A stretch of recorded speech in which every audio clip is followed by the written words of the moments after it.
"You're hard to keep up with," Travis said, as he handed the commander a glass of champagne. Servalan smiled. "What's this in aid of?"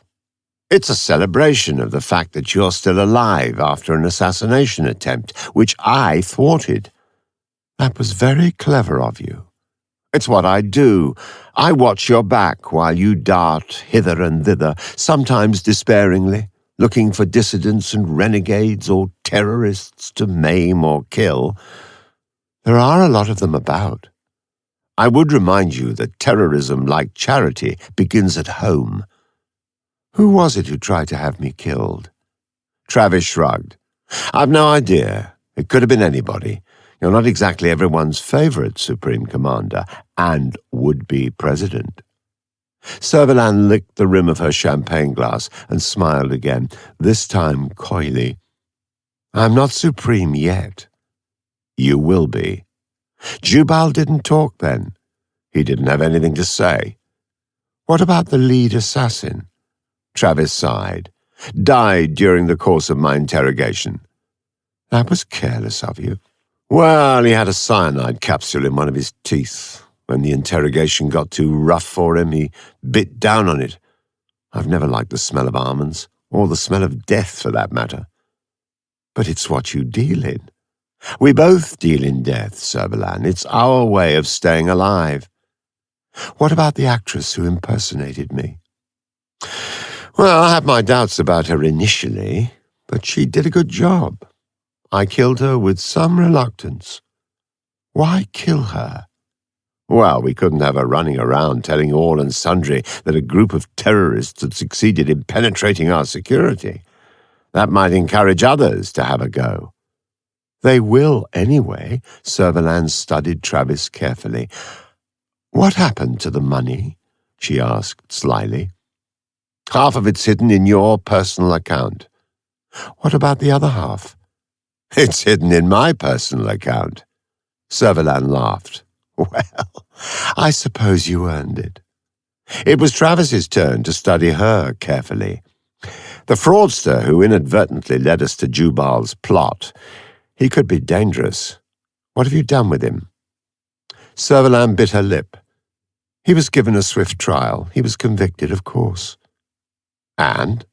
"He was en route to a prison planet with other convicts," she smiled humorously, "one of whom was your old enemy, the one who took out your eye." Travis instinctively touched his eye patch and grimaced. "You used the word 'was.' Why's that?" "They escaped from the convict ship." Travis's single eye widened. "How the hell did they manage that?" Servalan shrugged. "It was probably due to the incompetence and perhaps overconfidence of the prison ship officers. Details are sketchy, but it would seem they encountered an alien spacecraft. The convicts commandeered it and ran away." Travis swore, downed his glass of champagne, and poured himself another. "Well, at least that's given you some more terrorists to hunt down, hasn't it?" "Oh, I'll hunt them down. You can be sure of that."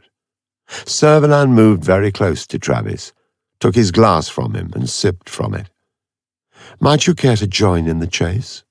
Maiming and killing is not solely my prerogative, after all."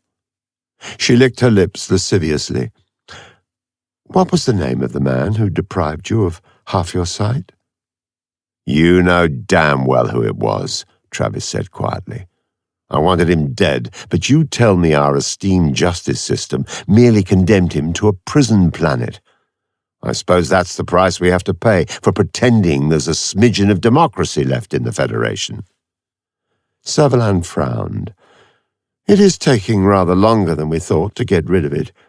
In order to do what needs to be done, a stronger hand is needed at the helm." "Well, I wonder who that might be," Travis said, raising a solitary eyebrow.